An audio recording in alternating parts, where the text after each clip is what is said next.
Hello, this is Bible Reading in a Year for April the 13th, and we're in Joshua 7. Joshua 7:16 through 9:2 is our Old Testament reading. So Joshua arose early in the morning and brought Israel near by tribes, and the tribe of Judah was taken. He brought the family of Judah near, and he took the family of the Zerahites. And he brought the family of the Zerahites near, man by man, and Zabdi was taken. He brought his household near, man by man, and Achan, son of Carmi, son of Zabdi, son of Zerah, from the tribe of Judah, was taken. And Joshua said to Achan, "My son, I implore you, give glory to the Lord, the God of Israel, and give praise to him, and tell me now what you have done. Do not hide it from me." So Achan answered Joshua and said, "Truly I have sinned against the Lord, the God of Israel, and this is what I did. When I saw among the spoil a beautiful mantle from Shinar, and 200 shekels of silver, and a bar of gold, 50 shekels in weight, then I coveted them and took them, and behold, they are concealed in the earth inside my tent, with the silver underneath it." So Joshua sent messengers, and they ran to the tent, and behold, it was concealed in his tent with the silver underneath it. They took them from inside the tent and brought them to Joshua and to all the sons of Israel, and they poured them out before the Lord.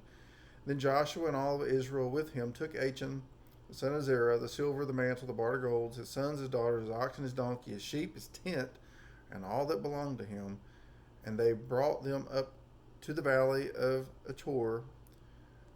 Joshua said, "Why have you troubled us? The Lord will trouble you this day." And all Israel stoned them with stones, and they burned them with fire after they had stoned them with stones. They raised over him a great heap of stones that stands to this day, and the Lord turned from the fierceness of his anger. Therefore the name of that place has been called the Valley of Achor to this day. Chapter 8. Now the Lord said to Joshua, "Do not fear or be dismayed. Take all the people of war with you, and arise, go up to Ai. See, I have given into your hand the king of Ai, his people, his city, and his land. You shall do to Ai and its king, just as you did to Jericho and its king. You shall take only its spoil and its cattle as plunder for yourselves. Set an ambush for the city behind it." So Joshua rose with all the people of war to go up to Ai, and Joshua chose 30,000 men, valiant warriors, and sent them out at night. He commanded them, saying, "See, you are going to ambush the city from behind it. Do not go very far from the city, but all of you be ready. Then I and all the people who are with me will approach the city, and when they come out to meet us at the first, we will flee before them.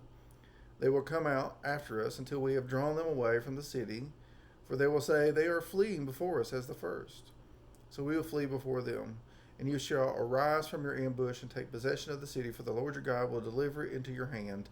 Then it will be, when you have seized the city, that you shall set the city on fire. You shall do it according to the word of the Lord. See, I have commanded you." So Joshua sent them away, and they went to the place of ambush and remained between Bethel and Ai on the west side of Ai. But Joshua spent the night among the people. Now Joshua rose early in the morning and mustered the people, and he went up with the elders of Israel before the people of Ai. Then all the people of war who were with him went up and drew near and arrived in front of the city and camped on the north side of Ai. Now there was a valley between him and Ai. And he took about 5,000 men and set them in ambush between Bethel and Ai on the west side of the city. So they stationed the people, all the army that was on the north side of the city, and its rear guard on the west side of the city. And Joshua spent that night in the midst of the valley. It came about, when the king of Ai saw it, that the man of the city hurried and rose up early and went out to meet Israel in battle, he and all his people, at the appointed place before the desert plain. But he did not know that there was an ambush against him behind the city. Joshua and all of Israel pretended to be beaten before them and fled by the way of the wilderness. And all the people who were in the city were called together to pursue them, and they pursued Joshua and were drawn away from the city. So not a man was left in Ai or Bethel who had not gone out after Israel, and they left the city unguarded and pursued Israel. Then the Lord said to Joshua, "Stretch out the javelin that is in your hand towards Ai, for I will give it into your hand." So Joshua stretched out the javelin that was in his hand towards the city. The men in ambush rose quickly from their place, and when he had stretched out his hand, they ran and entered the city and captured it, and they quickly set the city on fire. When the men of Ai turned back and looked, behold, the smoke of the city ascended to the sky. They had no place to flee this way or that, for the people who had been fleeing to the wilderness turned against the pursuers. When Joshua and all of Israel saw that the men in ambush had captured the city and the smoke of the city ascended, they turned back and slew the men of Ai. The others came out from the city to encounter them, so that they were trapped in the midst of Israel, some on this side, some on that side, and they slew them until there was no one left of those who survived or escaped. But they took alive the king of Ai and brought him to Joshua. Now when Israel had finished killing all the inhabitants of Ai in the field in the wilderness where they pursued them, and all of them were fallen by the edge of the sword until they were destroyed, then all Israel returned to Ai and struck it with the edge of the sword. All who fell that day, both men and women, were 12,000, all the people of Ai. For Joshua did not withdraw his hand, with which he stretched out the javelin, until he had utterly destroyed all the inhabitants of Ai. Israel took only the cattle and the spoil of that city as plunder for themselves, according to the word of the Lord which he had commanded Joshua. So Joshua burned Ai and made it a heap forever, a desolation until this day. He hanged the king of Ai on a tree until evening, and at sunset Joshua gave command, and they took his body down from the tree and threw it at the entrance of the city gate, and raised over it a great heap of stones that stands to this day.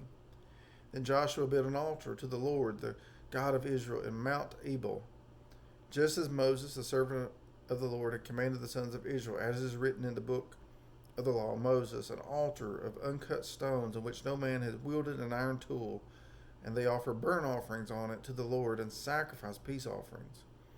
He wrote there on the stones a copy of the law of Moses, which he had written in the presence of the sons of Israel.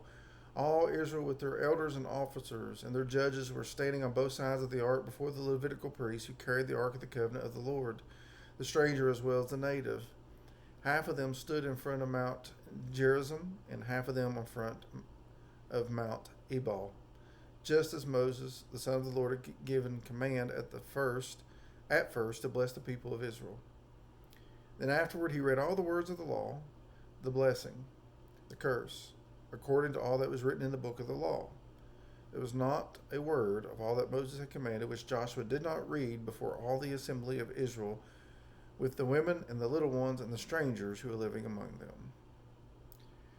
Chapter 9. Now it came about when all the kings who were beyond the Jordan, in the hill country and in the lowland, and on all the coast of the great sea towards Lebanon, the Hittite, the Amorite, the Canaanite, the Perizzite, the Hivite, and the Jebusite, heard of it, that they gathered themselves together with one accord to fight with Joshua and with Israel. Luke 16, 1 through 18. Now he, Jesus, was saying to the disciples, there was a rich man who had a manager, and this manager was reported to him as squandering his possessions. And he called him and said to him, what is this I hear about you? Give an accounting of your management, for you can no longer be manager.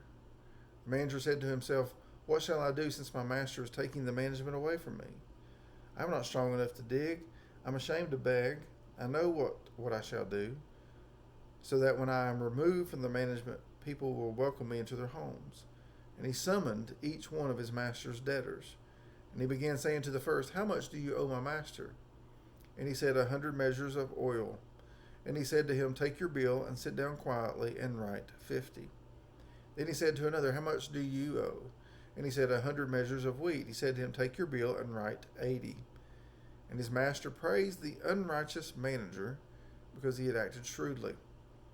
For the sons of this age are more shrewd in relation to their own kind than the sons of light. And I say to you, make friends for yourselves by means of the wealth of unrighteousness, so that when it fails, they will receive you into eternal dwellings. He who is faithful in very little thing is faithful also in much, and he who is unrighteous in a very little thing is unrighteous also in much. Therefore, if you have not been faithful in the use of unrighteous wealth, who will entrust the true riches to you? And if you have not been faithful in the use of that which is another's, who will give you that which is your own?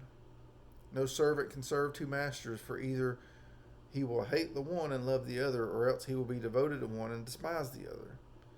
You cannot serve God and wealth. Now the Pharisees, who were lovers of money, were listening to all these things and were scoffing at him, and said to him, You are those who justify yourselves in the sight of men, but God knows your hearts. For that which is highly esteemed among men is detestable in the sight of God. The law and the prophets were proclaimed until John. Since that time, the gospel of the kingdom of God has been preached, and everyone is forcing his way into it. But it is easier for heaven and earth to pass away than for one stroke of a letter of the law to fail. Everyone who divorces his wife and marries another commits adultery, and he who marries one who is divorced from a husband commits adultery. Psalm 82. God takes his stand in his own congregation. He judges in the midst of the rulers. How long will you judge unjustly and show partiality to the wicked? Selah. Vindicate the weak and fatherless. Do justice to the afflicted and destitute. Rescue the weak and needy. Deliver them out of the hand of the wicked. They do not know, nor do they understand. They walk about in darkness. All the foundations of the earth are shaken. I said, You are gods, and all of you are sons of the Most High. Nevertheless, you will die like men, and fall like any one of the princes. Arise, O God, judge the earth, for it is you who possesses all the nations. Proverbs 13:2 and 3. From the fruit of a man's mouth he enjoys good, but the desire of the treacherous is violence. The one who guards his mouth preserves his life. The one who opens wide his lips comes to ruin. The word of God for the people of God. This is Bible reading in a year for April the 13th. And Lord willing, I'll see you tomorrow. Have a blessed day.